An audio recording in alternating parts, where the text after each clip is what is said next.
Pastor Carlos Augusto Vailate é doutor em estudos judaicos, com concentração em estudos da Bíblia hebraica, pela Faculdade de Filosofia, Letras e Ciências Humanas, Departamento de Letras Orientais da Universidade de São Paulo, mestre em Teologia, com especialização em Teologia Bíblica pelo Seminário Teológico Servo de Cristo, bacharel em Teologia pela Faculdade Betel, Instituto Betel do Ensino Superior, o IBES, a turma de 99, e também pela Escola Superior Teologia Este, no Rio Grande do Sul, e também pastoreia uma linda e abençoada igreja aí no estado de São Paulo.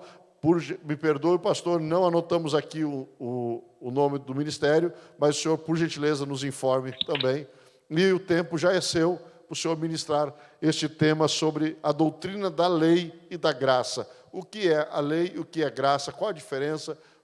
A graça é autorização para levar uma vida mais solta, banalizar a graça é uma boa desculpa para pecar? Sim, não? Vamos saber tudo isso agora, com esta aula com o pastor Carlos Augusto Vailate. O tempo é seu, pastor Carlos.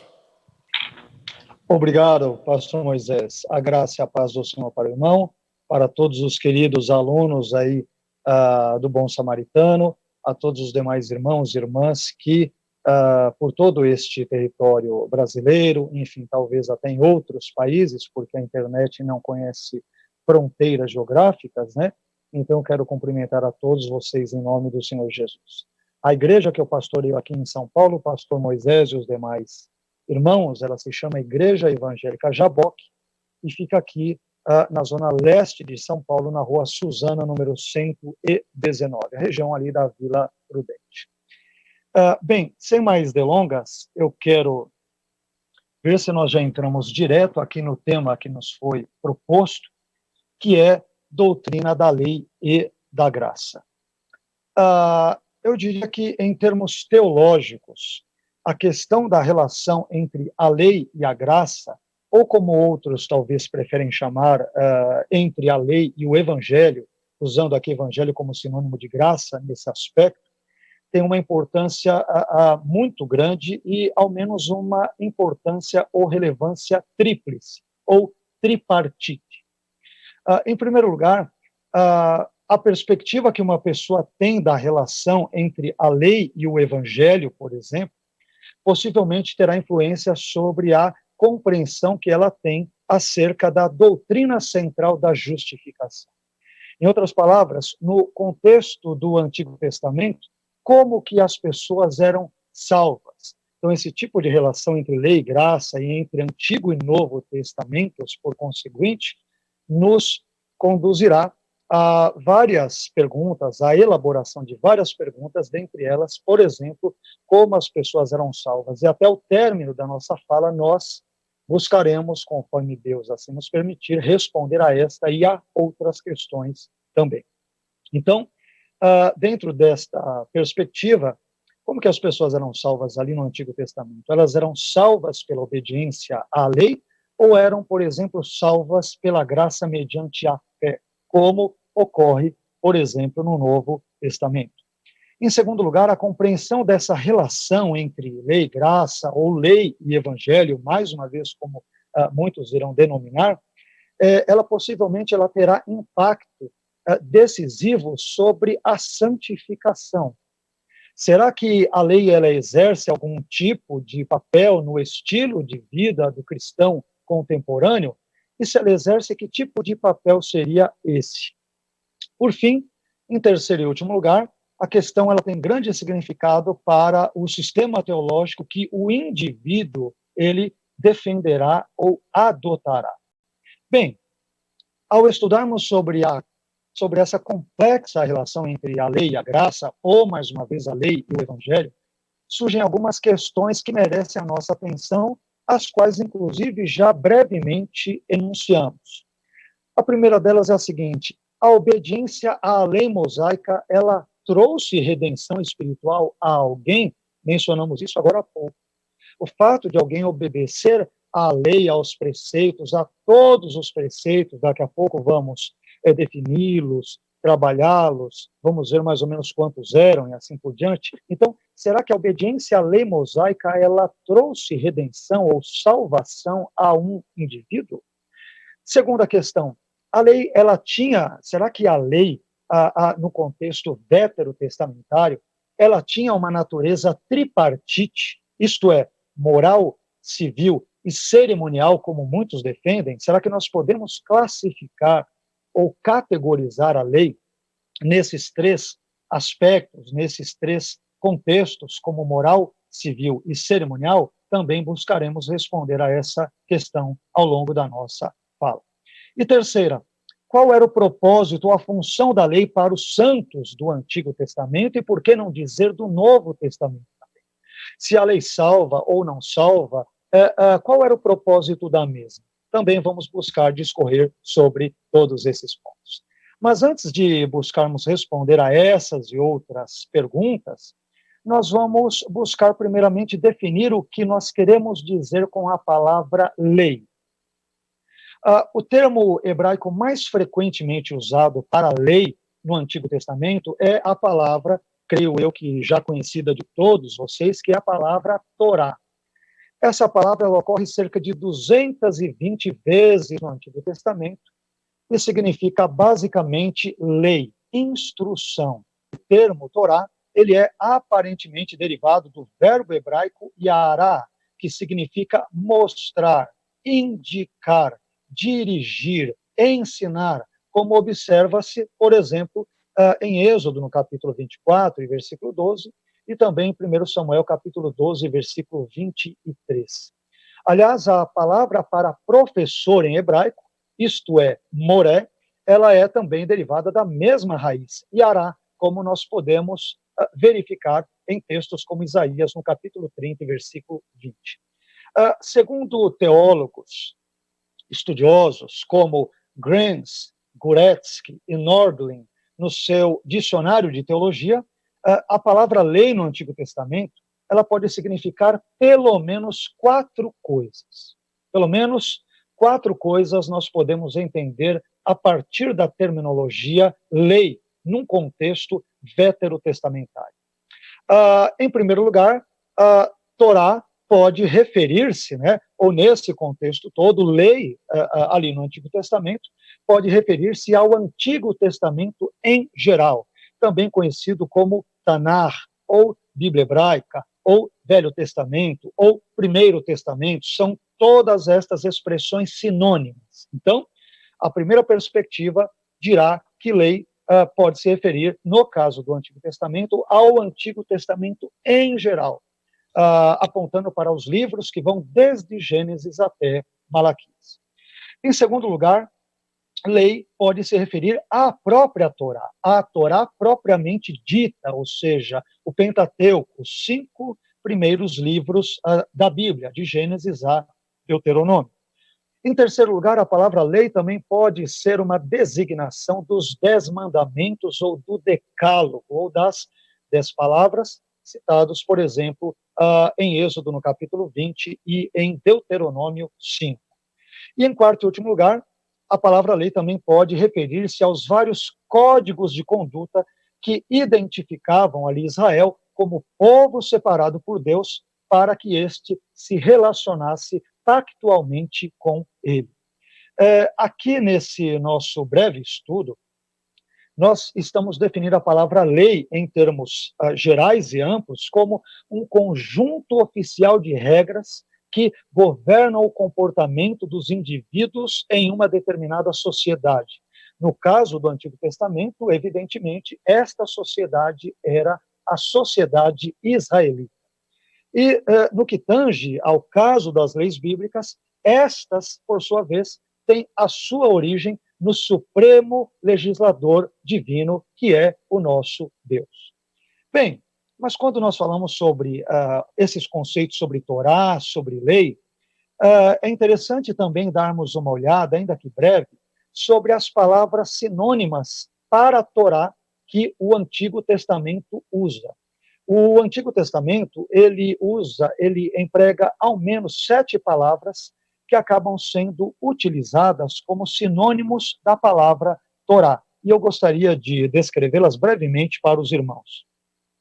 A primeira dessas palavras é a palavra hebraica, todas elas, com exceção ou à exceção da última, palavras hebraicas, né? Claro que, visto que são oriundas do contexto veterotestamentário. Mas a primeira palavra é a palavra mitzvah. Mitzvah significa, em termos bem gerais, mandamento ou ordem. E aparece ali em textos como Gênesis 25:5 e Êxodo 15:26, a título de exemplo. Essa palavra é normalmente entendida, meus irmãos, como uma instrução específica de Deus que deve ser obedecida, em vez de ser uma lei geral que deve ser observada. Em segundo lugar, nós temos a palavra mishpat, que quer dizer juízo, ordenança. Esse termo ele possui uma variedade de significados. Algumas vezes ele é usado em um sentido singular e abstrato, como, por exemplo, em Gênesis 18, versículo 19, e também em Deuteronômio 34:2. E em outras ocasiões, ele descreve a própria decisão judicial, como em textos ali presentes em Deuteronômio 16, versículos 18 a 19, Deuteronômio 17:9 e também Deuteronômio 24:17. A forma plural de mishpat, que em hebraico é mishpatim, ela designa aqueles decretos dentro do amplo corpo, do amplo corpo legal, que, ou seja, o conjunto de leis, que evidentemente ali se originaram nas decisões judiciais e que foram, sob a divina sanção, incorporados na Torá maior, ou na Torá em termos mais amplos. Uma terceira palavra que nós aqui também podemos verificar no texto veterotestamentário é a palavra edut. Edut, que tem como sentidos fundamentais ou significados fundamentais admoestação, testemunho. Trata-se aqui, na verdade, de um vocábulo também geral para a lei de Deus e que exibe a maneira das suas relações, isto é, das relações de Deus com o povo de Israel.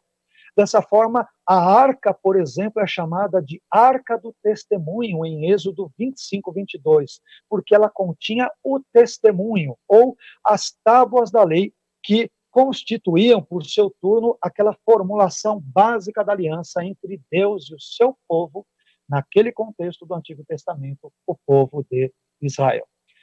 Uma quarta palavra é a palavra hebraica hukim, hukim, que podemos traduzi-la como estatutos ou oráculos. Nós temos aqui uma outra descrição que é geral ou genérica da lei, né? E aparentemente, esse termo ele diz respeito a algo que é gravado e, portanto, algo que é estabelecido imutavelmente como um estatuto por um legislador. E esses estatutos, meus queridos, quando mencionados em conexão com o sacerdócio, eles eram obrigatórios para a adoração, e quando formulados já num contexto monárquico e, portanto, mais tardio na história de Israel, também tinham a força de pronunciamentos ou de decretos reais. Então, a expressão, por exemplo, ordenanças e estatutos, que encontramos em Levítico 18:4 e em Deuteronômio 4:1, acaba descrevendo todo o escopo da lei hebraica, ou a lei hebraica de uma forma mais ampla. Isso irá nos levar a uma quinta terminologia hebraica, que nós também ali encontramos no Antigo Testamento, que é a palavra, que aparece também na sua forma plural, pikudim, pikudim, que podemos traduzi-la brevemente como ordens ou preceitos. Essa terminologia, ela é, na verdade, usada apenas ali nos Salmos, né? E nós podemos verificá-la, por exemplo, no Salmo 19, versículo 8, e no Salmo 103, versículo 18, entre outros. E ali ela faz referência às ordens ou às designações de Deus, e que, portanto, acabam sendo expressões sinônimas também para Torá, ou para lei. Uma sexta e penúltima palavra, uma palavra, eu diria que talvez mais conhecida de vocês, é a palavra davar. Davar. A palavra davar, ela tem um sentido duplo básico, dentre outros possíveis, mas davar pode ser traduzida, evidentemente, de acordo com o contexto, né, como palavra ou como coisa. O que nos interessa aqui é o seu sentido enquanto palavra, como aparece, por exemplo, em Êxodo 34:28, e Deuteronômio 4:13. Aqui nós encontramos um importante sinônimo para a Torá, porque essa terminologia, davar, ela era usada antigamente para os divinos oráculos ou para a divina revelação, como encontramos ali, por exemplo, em Juízes 3:20. E ela veio a ser aplicada na tradição judaica, especialmente aos 10 mandamentos ou às 10 palavras, ao assim denominado decálogo, como nós o chamamos agora há pouco. Os comentaristas, eles observaram frequentemente que este termo, davar, ele enfatiza a natureza revelatória dos pronunciamentos, enquanto que os mandamentos, ou o termo mandamentos, ele tende a enfatizar o seu aspecto mais autoritativo, a autoridade daquilo que está sendo mandado ou ordenado, comandado, né? Somente no sentido de que as palavras são a revelação da vontade divina para os israelitas, é que eles podem, por exemplo, reivindicar a autoridade que deve necessariamente, por exemplo, caracterizar o mandamento. E aí, assim como a lei como um todo ela pode ser considerada Torá, assim a revelação de Deus, e especialmente a aliança sinaítica, a aliança estabelecida no Sinai entre Yahweh ou Yahvé e o seu povo Israel, podem ser consideradas nesse aspecto como davar, como palavra de Deus. Por fim, nós nos deparamos, meus irmãos, com uma última terminologia, que é a palavra dat. Dat já é uma forma aramaica de uma antiga palavra persa, datam, e que significa, por sua vez, edito real ou lei pública. E esse termo é usado neste sentido em vários textos bíblicos mais tardios ao longo do Antigo Testamento, e, na verdade, pós-exílicos, isto é, após o cativeiro babilônico ali de Judá, e, portanto, eles são encontrados em textos como Esdras 7:26, Daniel capítulo 2, versículos 13 e 15, capítulo 6, versículos 8, 12 e 15 também. Dat também ocorre em vários outros textos nesse contexto pós-exílico, tanto de Esdras quanto Daniel, para descrever, por exemplo, a lei divina, e dessa forma essa palavra ela foi equivalente à palavra Torá. Em Daniel 7:25, e provavelmente também em Esdras 7:25, aliás, Esdras que dá nome ao nosso encontro, né, nesse momento, é o termo que aparece ali para referir-se às tradições religiosas judaicas. Bem, eu sei que essas questões parecem ser muito técnicas, e de fato são, mas elas são importantes para nós, pelo menos, termos uma visão, ainda que ampla, dentro do breve espaço de tempo que aqui temos, para falar sobre esse assunto. Mas, vamos lá. Quantas e que tipos de leis Israel tinha? Agora, à medida em que nós avançarmos, nós tentaremos, à medida do possível, sermos talvez um pouco menos técnicos, mas abordarmos outros elementos que, querendo ou não, são absolutamente relevantes para que venhamos, nos próximos minutos, entendermos melhor esse conceito de lei, e bem como a sua relação que envolve o evangelho, a graça e alguns aspectos neotestamentários, tá? Mas quantas e que tipos de leis Israel tinha? Bem, eu gostaria de começar aqui mencionando o Talmud babilônico. O Talmud babilônico, que traz ali o registro escrito de vários preceitos e interpretações bíblicas, inclusive orais, e que foi redigido ou compilado entre o segundo e quinto, ou segundo e sexto séculos depois de Cristo. O Talmud babilônico ele é muito interessante no que diz respeito a nos fornecer a resposta para essa pergunta: quantas e que tipos de leis Israel tinha? O Talmud babilônico, no seu tratado Makot, que poderíamos aqui traduzir como açoites ou punições, 23b e 24a, o Talmud, nesses trechos, ele apresenta uma abordagem, por exemplo, detalhada, né, a quantidade de leis que existe na Torá, e logo, logo vocês vão entender a tamanha importância disso para o ensino de Jesus no Novo Testamento. Não se preocupem que estamos caminhando, ainda que um pouco vagarosamente, e vocês entenderão exatamente o porquê de citarmos todos esses aspectos até que cheguemos a Cristo.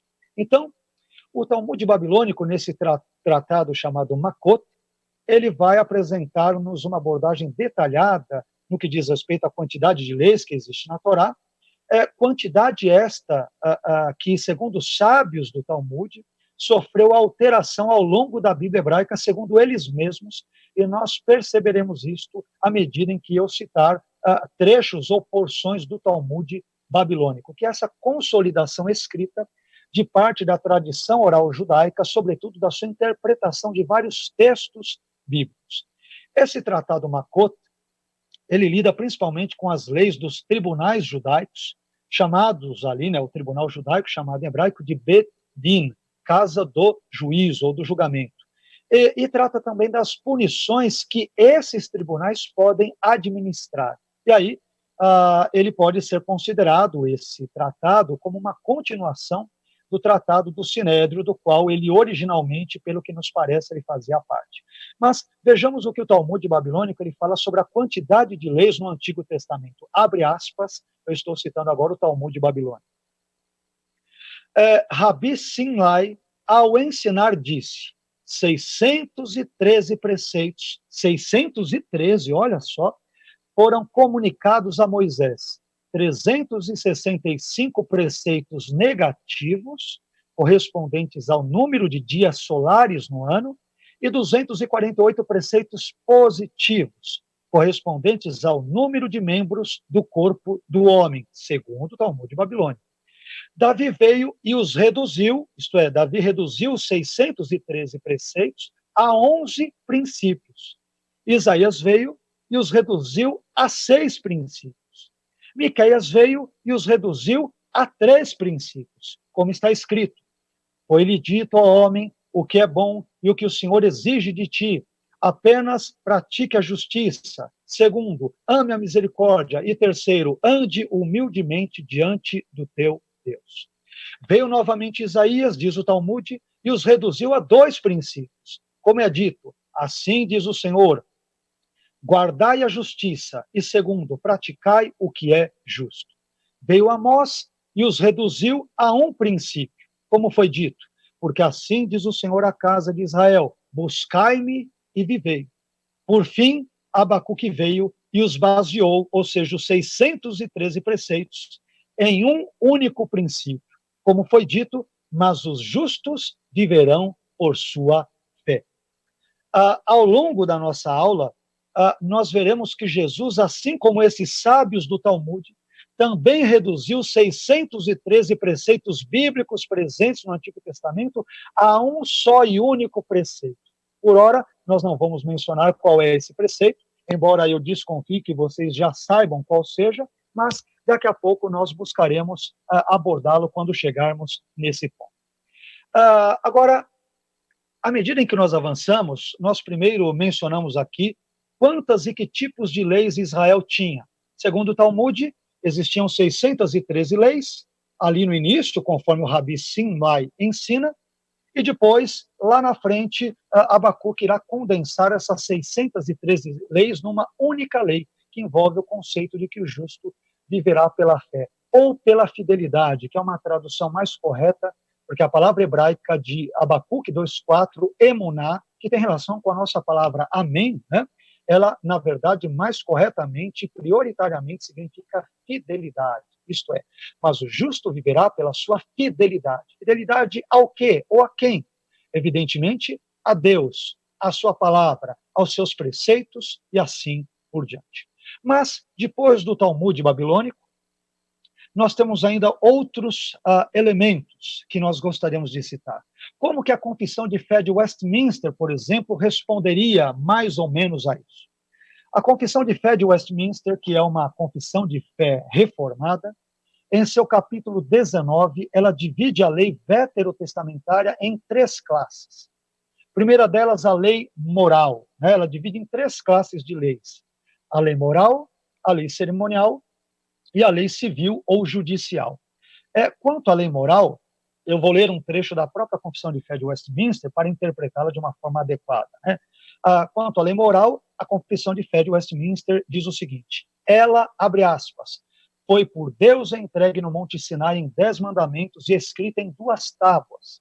sendo que os primeiros 4 mandamentos ensinam os nossos deveres para com Deus e os outros 6 os nossos deveres para com o homem. Depois, em outro trecho, esse mesmo documento dirá: a lei moral obriga para sempre a todos a prestar-lhe a Deus obediência, tanto as pessoas justificadas como as outras, isto é, os ímpios. E isto não somente quanto à matéria nela contida, mas também pelo respeito à autoridade de Deus, o Criador, que a deu. Cristo, no Evangelho, ainda continuando esse mesmo documento, não desfaz de modo algum esta obrigação, antes a confirma. Então, segundo a perspectiva da Confissão de Fé de Westminster, ou conhecida pela abreviatura simples CFW, a lei moral ela não é abolida a partir do advento de Cristo, a partir do contexto neotestamentário. Depois nós temos a lei cerimonial, que nós encontramos a seguinte definição na CFW. Essas leis cerimoniais contêm diversas ordenanças típicas. Essas leis que, em parte, se referem ao culto e prefiguram Cristo, as suas graças, os seus atos, os seus sofrimentos e os seus benefícios, e, em parte, representam várias instruções de deveres morais e estão todas abrogadas sob o Novo Testamento, isto é, foram abolidas, canceladas. Por fim, nós temos a lei civil, e aí a Confissão de Fé de Westminster explica o seguinte sobre a lei civil. A esse mesmo povo, considerado como um corpo político, ou seja, o povo de Israel, Deus deu leis civis que terminaram com aquela nacionalidade e que agora não obrigam além do que exige a sua equidade geral. Segundo a Confissão de Fé de Westminster, dessas 3 leis, hoje nós só estamos sob a obrigação de cumprir a lei moral, apenas a lei moral. Já as leis chamadas cerimoniais e civis não se aplicam a nós cristãos. Eu confesso que acho bastante interessante essa classificação tríplice ou tripartite da lei proposta pela CFW, mas eu tenho dificuldade em aceitá-la por não vê-la claramente nas Escrituras. E isso nos conduzirá ao próximo ponto, onde eu tentarei explicar, talvez um pouco mais detalhadamente, esse aspecto. Em terceiro lugar, nós temos aquilo que poderíamos chamar de perspectiva dispensacionalista. Um autor chamado Wayne G. Strickland, divergindo dessa compreensão oferecida pela Confissão de Fé de Westminster, ao defender a perspectiva dispensacionalista sobre a relação entre a lei e o evangelho, ou entre lei e graça, né, ele disse o seguinte, abre aspas, em vários contextos do Antigo Testamento, os alegados aspectos morais e cerimoniais da lei pareciam estar intimamente entrelaçados. Além desse autor, outro autor muito conhecido, um erudito do Antigo Testamento, chamado Gordon J. Benham, no seu comentário sobre Levítico, intitulado The Book of Leviticus, ele declara algo muito importante para o nosso estudo, ao tecer a seguinte crítica sobre a noção de que há uma divisão, por exemplo, entre a lei moral e a lei civil. Benham diz o seguinte, abre aspas, a arbitrariedade da distinção entre a lei moral e a lei civil é reforçada pela organização do material de Levítico. O amor ao vizinho precede imediatamente a proibição de cruzamento de animais de espécies diferentes. O lema da santidade, ele vem justamente antes da lei sobre a execução de filhos rebeldes. Isso está em Levítico 19, versículos 18 a 19, e na continuação, Levítico 20, versículos 7 a 9. Então, em vez de distinguir entre leis morais e civis, continua Benham, seria melhor dizer que algumas injunções legais são amplas e geralmente aplicáveis à maioria das sociedades, enquanto outras são mais específicas e dirigidas aos problemas sociais particulares do antigo Israel, fecha aspas. Nós citamos Levítico 19, versículos 18 e 19, agora há pouco, e eu gostaria de ler esse texto para vocês, a fim de tentar demonstrar que a Bíblia, de fato, parece não fazer nenhuma distinção entre leis morais, cerimoniais e civis. Levítico 19, versículos 18 e 19, diz o seguinte, não te vingarás, nem guardarás ira contra os filhos do teu povo, mas amarás o teu próximo como a ti mesmo. Eu sou o Senhor. Logo, logo a gente verá a importância deste versículo para o ensino de Cristo e de Paulo e de Tiago num contexto veterotestamentário. Mas Levítico 19:19 continua dizendo: guardareis os meus estatutos. E olha o que ele continua dizendo, sobre assuntos que não têm necessariamente questões morais, mas mais questões que alguns chamam de cerimoniais, mas a Bíblia não faz esse tipo de distinção, né? Então, olha o que o texto continua no versículo 19, Levítico 19:19. Guardareis os meus estatutos, não permitirás que se ajuntem misturadamente os teus animais de diferentes espécies. No teu campo não semearás semente de mistura, e veste de diversos estofos misturados não vestireis. Então, percebam neste texto que os aspectos assim chamados morais, cerimoniais e civis aparecem juntos, de modo que não é possível traçar claramente esse tipo de divisão tripartite, como, por exemplo, a CFW faz. Finalmente, nós devemos observar aqui que o Novo Testamento ele trata toda a lei mosaica, eu diria que é um sentido dispensacionalista, né, como uma unidade, e, portanto, sem fazer distinções subjetivas e, a meu ver, talvez arbitrárias entre lei moral, cerimonial e civil. Paulo faz isso, por exemplo, em Gálatas 5:3, argumentando que o crente deve andar pelo Espírito e não tentar viver pela lei, pois esse tipo de prática exigiria da pessoa que obedecesse toda a lei, isto é, os 613 preceitos previamente citados. Paulo nunca oferece diretrizes que proporcionem um quadro geral para a distinção entre os aspectos, por exemplo, temporais e os aspectos permanentes da lei. Tiago, aliás, de modo semelhante, ele adverte contra a transgressão de qualquer parte da lei, dizendo que se você errar num ponto, você errou em todos. Por exemplo, em Tiago, no capítulo 2, versículos 8 a 10.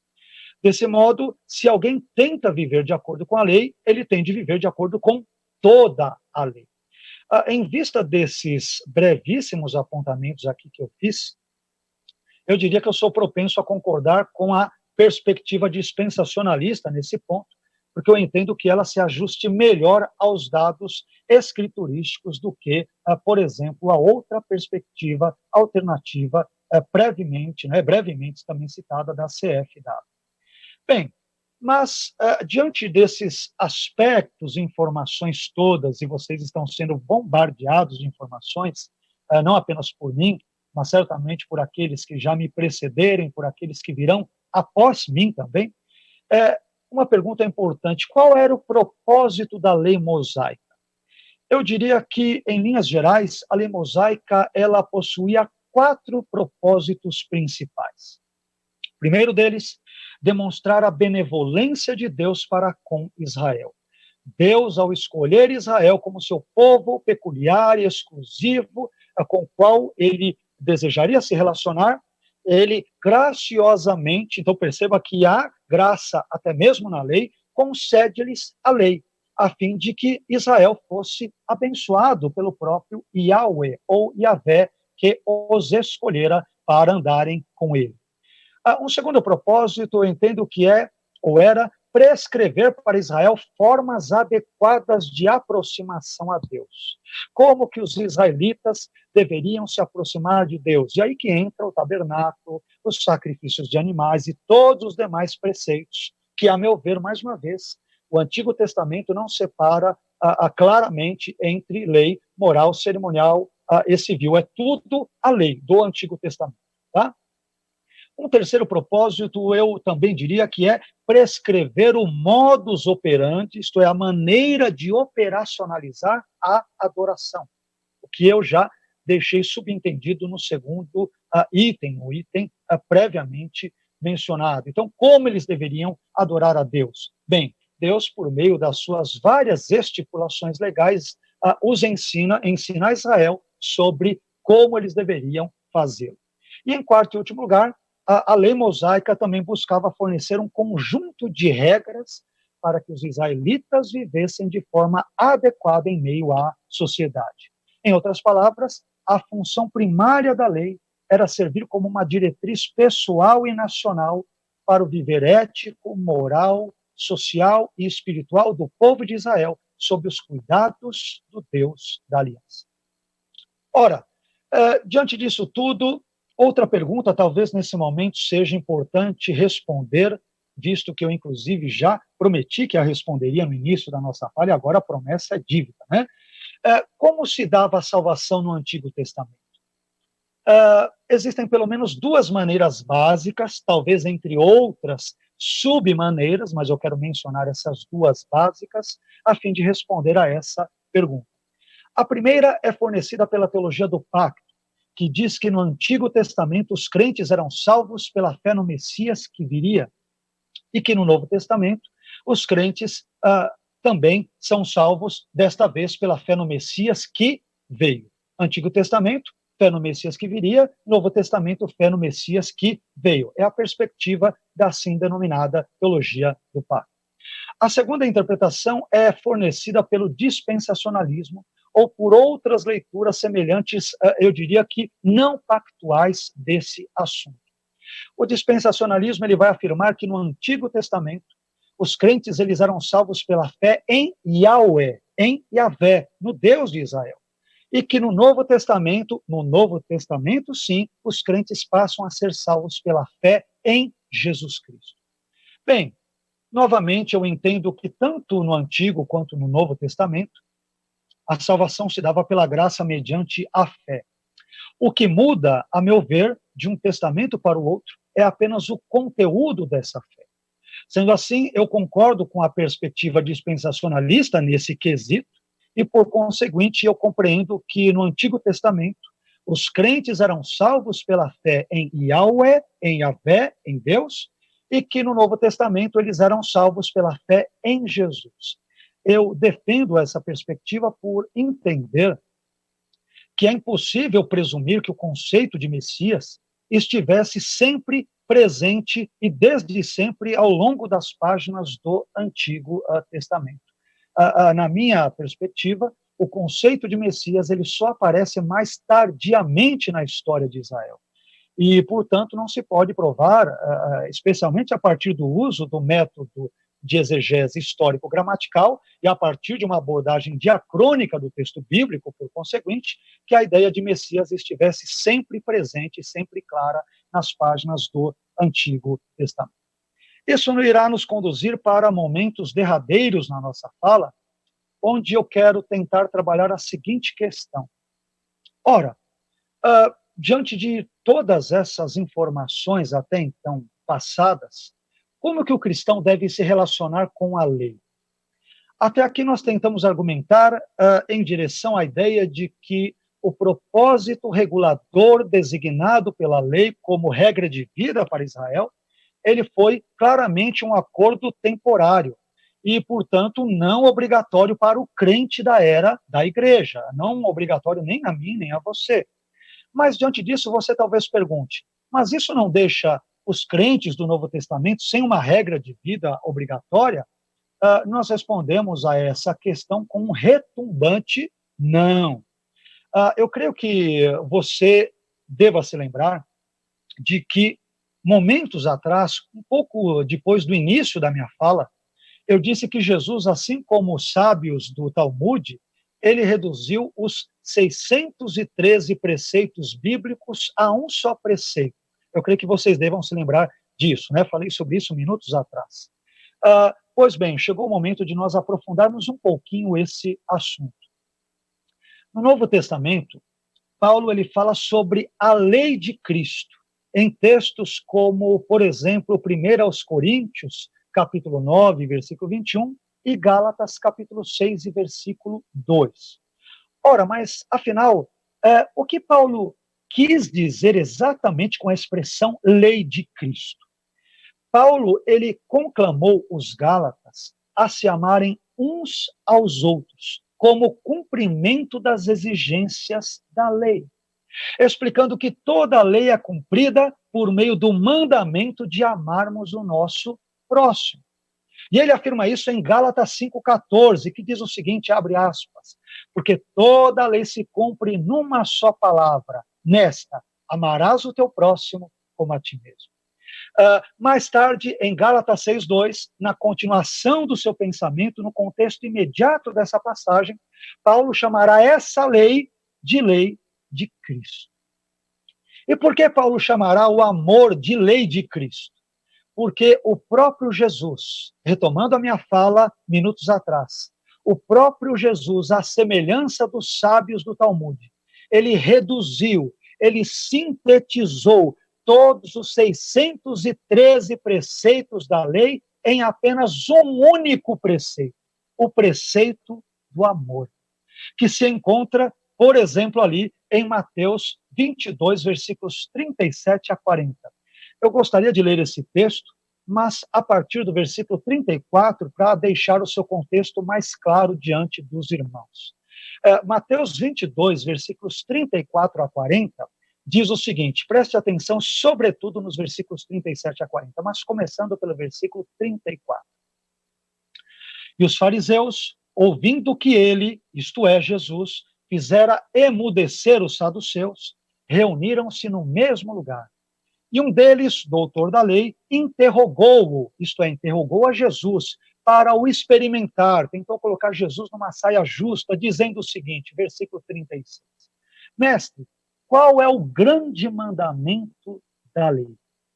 E Jesus, à semelhança dos sábios do Talmud, que sintetizaram 613 mandamentos, em última análise, num só, olha o que Jesus responde, versículo 37. E Jesus disse-lhe, amarás o Senhor, teu Deus, de todo o teu coração e de toda a tua alma e de todo o teu pensamento. Este é o primeiro e grande mandamento. E o segundo, semelhante a este, porque envolve o amor, é amarás o teu próximo como a ti mesmo. Olha a conclusão de Jesus no versículo 40. Desses dois mandamentos, amar a Deus acima de todas as coisas e o próximo como a ti mesmo, dependem toda a lei e os profetas, ou seja, todo o Antigo Testamento. Meu irmão, sabe qual é o resumo do Antigo Testamento? Ame a Deus acima de todas as coisas e o próximo como a ti mesmo. Esse é o resumo de todo o Antigo Testamento.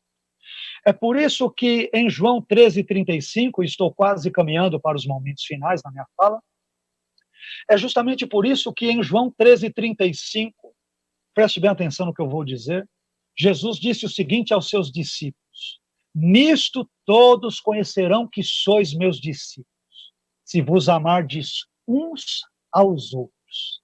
O verdadeiro discípulo de Cristo não é conhecido por falar em línguas, não é conhecido por ter diversos dons espirituais, por conhecer hebraico, aramaico e grego, por possuir um domínio intelectual de todas as disciplinas teológicas, por ostentar um anel de teologia no dedo, por ser um bom pregador ou por ser um exímio teólogo, nada disso.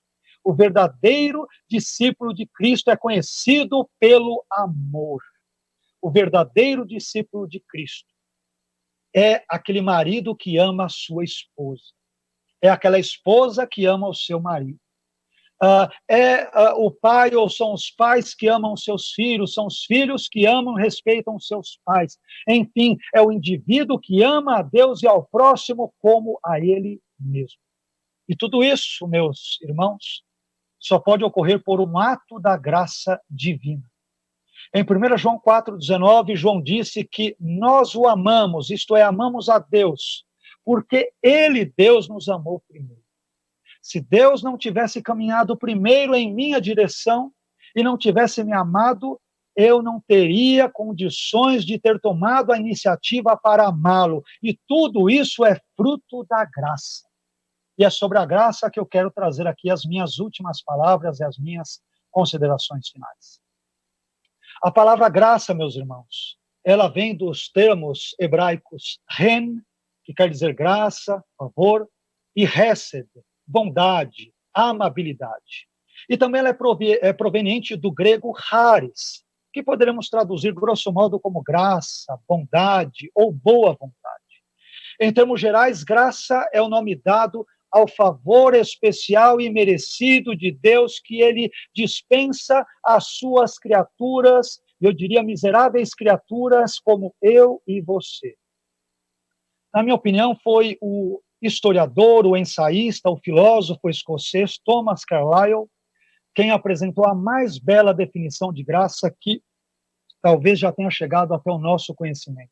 Ao presentear-nos com a seguinte definição de graça, abre aspas, graça é mais do que favor imerecido. Se você alimenta um mendigo que te chama, isto é um favor imerecido, mas dificilmente é graça. Mas suponha que depois de um mendigo roubá-lo, você então o alimente. Isto seria graça. Graça, então, é o favor demonstrado onde há demérito positivo naquele que o recebe. Eu, particularmente, meus queridos, eu gosto de dizer que a graça é o sorriso de Deus a quem merece, na verdade, a sua face irada. Todos nós, sem exceção, merecíamos a face irada de Deus devido aos nossos pecados. Mas Deus, em Cristo Jesus, mostrou-nos o seu gracioso sorriso, por exemplo, através da cruz, quando nos possibilitou, assim, por meio da fé em Cristo, uma eterna redenção. Eu gostaria de concluir a minha fala, apesar de ter apenas arranhado a superfície de todo esse assunto, muito mais poderia ser dito sobre lei e graça, né, sobre evangelho e outros aspectos, mas espero eu ter conseguido, de alguma forma, sintetizar isso aí. Né? Eu poderia dizer muito mais, mas eu gostaria de terminar dizendo que a lei em si não é má, não é ruim, muito pelo contrário. Paulo diz em Romanos 7,12 que a lei é santa e o mandamento santo, justo e bom. O problema, portanto, meus irmãos, não é a lei em si mesma, mas sim o pecado na minha e na sua vida que nos impede de cumprir a maravilhosa lei de Deus em sua totalidade. Porém, a boa notícia é que com o auxílio da graça divina, nós podemos amar a Deus e ao próximo como a nós mesmos. E ao agirmos assim, nós cumpriremos a lei de Cristo, a lei do amor, que era a lei para a qual a lei de Moisés no Antigo Testamento apontava, porque Jesus diz que o resumo de toda a lei e os profetas é amar a Deus acima de todas as coisas, e o próximo como a você mesmo. Eu espero que esse brevíssimo estudo tenha abençoado de alguma forma a sua vida, e espero também que ele tenha despertado em você o desejo sincero, verdadeiro, de se aprofundar ainda mais no conhecimento da palavra de Deus e, por conseguinte, também no conhecimento do Deus da palavra.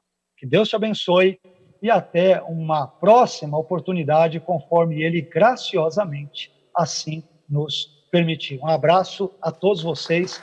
Obrigado, pastor Moisés, e obrigado, Bom Samaritano, pelo convite para falar nesse maravilhoso e importante evento. Deus abençoe a todos. Obrigado. Glória a Deus. Pastor Carlos Augusto Vailate, muitíssimo obrigado. Foi maravilhoso demais, maravilhoso demais. Realmente, o senhor arranhou só a superfície, mas arranhou com muita propriedade e com muito entendimento, clareza de entendimento. É que tem pessoas que pensam que o evangelho é só emoção. Não. O evangelho é a razão da palavra que vai mexer nas nossas emoções, mas com firmeza. É isso, pastor Carlos? Amém. Glória a Deus. Amém, pastor Moisés. É isso mesmo, viu? Esse evento é um evento da graça de Deus, né? O Bom Samaritano existe porque Deus é gracioso. É verdade. Esse evento só ocorre porque a graça de Deus em nós e através de nós se manifesta. E glórias a Ele por isso. Amém. Deus abençoe, pastor Carlos Augusto Vailate. Deus abençoe Amém. a sua vida. Obrigado. Muito obrigado pela sua disponibilidade de tempo. Eu sei que é das suas muitas tarefas, mas o senhor nos atendeu com muita alegria. Eu fico feliz por isso. E temos muito ainda para produzir para Jesus até o arrebatamento da igreja. Amém? Deus abençoe, Amém. senhor. Muito obrigado. Muito obrigado. Deus abençoe a todos. Glória a Deus.